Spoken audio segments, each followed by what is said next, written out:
Navbatdagi avtomobilimiz Equinox XL variantdagi avtomobilimiz bo'ladi. Full komplektida propan sistemda qilganmiz bu avtomobilimizda. Motorimiz 2 litrlik turbinali motor, CDI motor bo'ladi. CDI motorimizni ishlash prinsipi 90-10 rejimida bo'ladi. 10% benzin rasxod qiladi, 90% gaz bo'ladi. Bu degani cheklim rasxod qilishini aytaman. Balonni qo'yacak vaqtda aytamiz, balonni göstərecek vaqtda azımına qo'yiladigan narsalarni majni göstərib o'taman. Hamma yerimizni ishlangan yerlarimiz eng zo'r premium kachествоda ishlangan bo'ladi. Sabab biz hamma narsa shunday bir ishimiz, Cobalt olsun, Tracker olsun, Equinox olsun, Trailblazer olsun eng chotga etib hamma narsasini ideallab ishlab beriladi ağalar. Bu tarafda elektronikamiz bo'ladi. Elektronikamiz Stack 504 basic variant bo'ladi.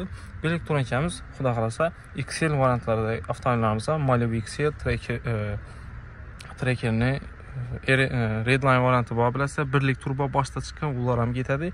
Keyin Equinox avtomobilimiz ham ketadi. Xudo xolasa hamma narsa full komplektatsiyada ideal beribmiz. Bu borderamiz hozir vaqti eng optimal variant bo'lib turibdi. Sababi mashinada hech qanaqa problema chiqmaydi.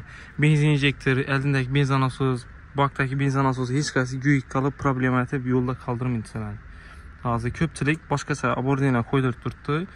Stack emas, boshqa firmaniki bo'ladi. Problema chiqib, yo'lda qoldirib, benzin nasosi kuydirib, injektor kuydirib, bakdagi benzin nasosi kuydirib, yana bir narsalarni kuydirib, sharmanda etib atdi.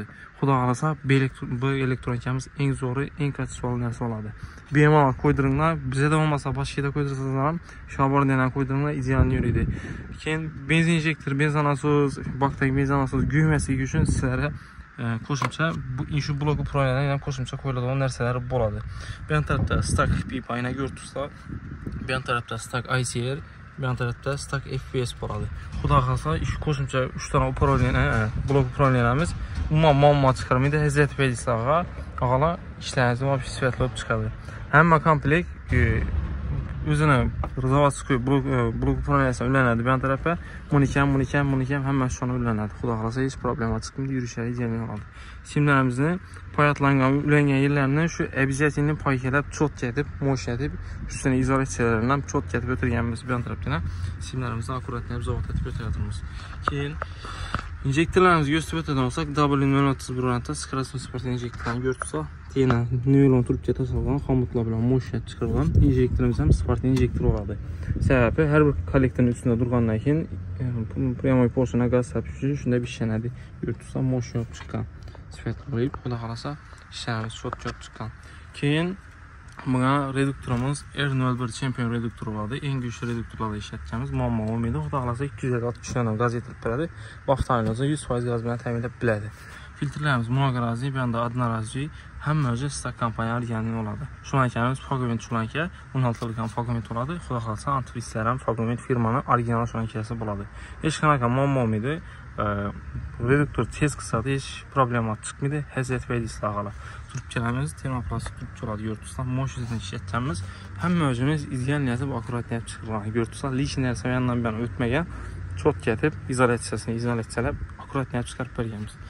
Salon kulchatorlarni hali qo'ymadik, egalariga ham nisbatan simlarimizni taqib, akkuratni etib, qo'yganmiz. Kulchatorimizni ko'tarishi akkuratni olib turibdi. Bu tarafda esa balonimizni gösterib o'taman men sizlarga. Balonimiz 63 litrlikdagi balon bo'ladi, ko'rdingizlar. Atiker firmaniki bo'ladi. Ustidan ham ko'rsangiz oladi Atiker. Kraniklarimiz ham Atiker originalini ishlatganmiz. Обязательно trubkalarimizni ko'rdingizlar, termoplastik trubka. Ikkisi ham termoplastik trubka bo'ladi. 8lik ham, 6lik ham ko'rdingizlar. Sababi bor. Ko'pchilik hozir termotrubka tartib turibman deydidan, zaporojniya termotrubka tartadidan, motor tarafiga ketgan esa demir trubka tartib, yana termotrubkada bo'libdilar. Uni olmaydi ağalar. Обязательно ikkisi ham termoplastik trubka bo'lishi kerak. Umuman hit bit chiqmaydi shunda. Ishlar chot bo'ladi. Yillab bo'lsam xizmat beradi sizlarga, xizmat etib beradi. 5-10 yillab ham xizmat etadi. Telarni shunchalik urganmiz, akkuratni etib yurtsa ishorada urgan, tonimi opshipchasi olinadi, shuni telarni uriladi. Xudo xolasa chot chiqqan telarni girmitiklab, izolyatsiyalab, chang-pang suv girmaydi etib, mo'shatib berganmiz ağalar. Trubkalarni o'tishini ko'rsa, lishinsi bilan o'tirib akkuratni etib ko'p-ko'pmiz. Ish vobshe chotki sifatlatib berganmiz. Sot sistemasi 63 litrlikdagi balonimiz, xudo xolasa, polni bak 63 litr gaz olsa, orta hesabda 500 kilometr yürüb bərədi. 63'lik balon bilən Hudayanı 12-12 litr propan rasot qılsa 2 litr 1,5 litr benzin rasot qıladı. 500 kilometr tak polni bak qazda yetədi, 500 kilometrə yetədi. İkincisilərdən 10 litr 12 litr ətrafında rasot oladı. Şu nəyə? 500 kilometrin içində 12 litr benzin rasot oladı. Polni bak propanam yetədi, 500 kilometr yürüydü. Hudayanı 63 litrlik balon Polni 63 olsa 12 litr benzin 500 kilometr yürüb bərədi ağala. Heç qanaka problem olmaydı. Əziyyət verirsə, biləsə propanımız hazır vaxtı 80 benzinini yarıb hesabı pul olub tutdu. Bu avtomobillərimizə kəmi 95 benzin salarsa, Hudayanın 13.000-14.000 somla boladı benzinləyiz. Çünki propanın yarı baxasından hem yarığa düşüb tutursa, ili yürüşən benzinlikindən yaxşı oladı. Hakiki 95 benzin yox bizə də biləsə. Çünki propanı koyunla əziyyət verirsə, biz problem yürüyərəsə. Həm ekonom, həm sifətlərsə, həm çox ki, motor 7 də bir ümisə əziyyət verirsə.